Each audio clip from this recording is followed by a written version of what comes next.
Have you ever wondered what makes a golf ball fly so far? Or how engineers design cars that are so incredibly fuel efficient? Well, it all comes down to an invisible force, a paper-thin layer of fluid that clings to every single moving object. Today, we're going to pull back the curtain on this hidden world and really understand the boundary layer. So picture this. A car is just speeding down the highway. We all kind of imagine the air just flowing smoothly over its body, right? Simple. But what if I told you that right at the surface of the car, right on the paint, the air is behaving in a way that's, well, completely unexpected? And what you're looking at here is something you just can't see with the naked eye. There is a super thin layer of air right on the car's surface that isn't moving with the rest of the flow at all. This is all because of something called viscosity, which is just a fancy word for the stickiness of the air. It literally clings to the car, and that simple fact creates an effect that changes absolutely everything.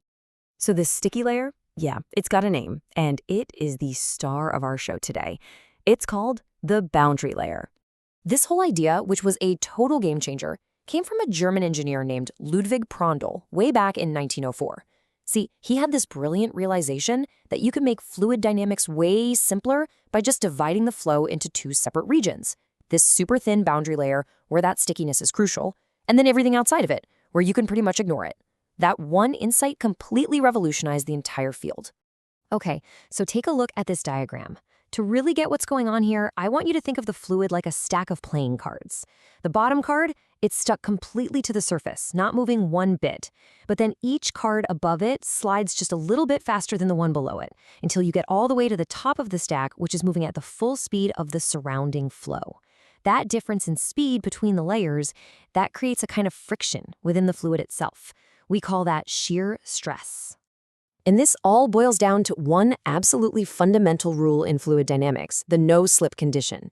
It means the layer of fluid that is physically touching a surface has the exact same velocity as that surface. So if the surface is still, the fluid touching it is also perfectly still. It's at a dead stop, no matter how fast the rest of the air or water is zooming by.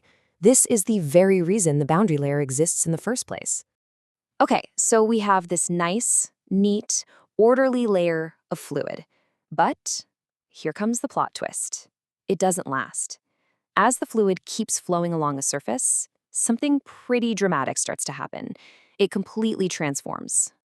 Just look at what happens here. The flow starts out all smooth and orderly. That's what we call the laminar region. But as it keeps moving along, it gets unstable and enters this messy transition region. And then finally, boom, it just erupts into the total chaos of the turbulent boundary layer.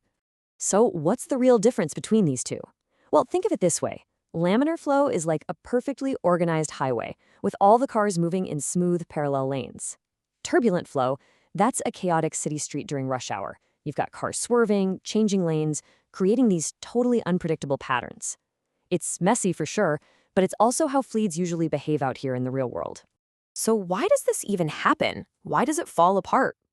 Well, as that boundary layer flows over, say, the hood of a car, it gets thicker and a lot less stable. And then even the tiniest little imperfection on the surface, a speck of dust, a tiny scratch, can be enough to trigger that breakdown into total chaos. And believe me, this transition from smooth to turbulent has a huge impact on something every single driver feels: drag.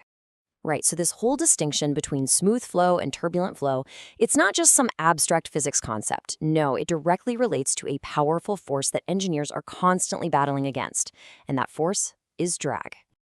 Drag really comes from two main sources. You can think of them pretty simply as a rubbing force and a pushing force. First up, you've got skin friction drag. This is that rubbing force. It's the direct result of the boundary layer literally dragging against the object's surface. It's pure friction. The more surface area an object has, the more skin friction it's going to experience. Simple as that. And the second type is called form drag. This is the pushing force, and it is all about an object's shape. As the fluid struggles to get around the object, it creates this big low-pressure wake behind it. That pressure difference basically acts like a suction cup, sucking the object backward. That's exactly why a sleek, streamlined teardrop shape has so much less drag than, a brick. So you might think turbulent just means pure random chaos. But it's not actually that simple. Even within that chaotic turbulent flow, there's a hidden, organized structure. It's pretty wild. Let's peel back one more layer of this onion. Believe it or not, a turbulent boundary layer is actually made of four distinct little regions.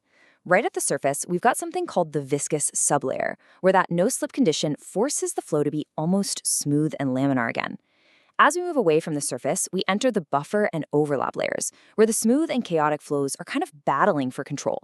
And then finally, we reach the outer turbulent layer, where complete chaos reigns. It's an incredibly complex world hidden right inside the turbulence. So, what's the big takeaway from all this? It's that the boundary layer is everywhere. It shapes the efficiency of an airplane's wing. It determines how a baseball curves. It even influences global weather patterns.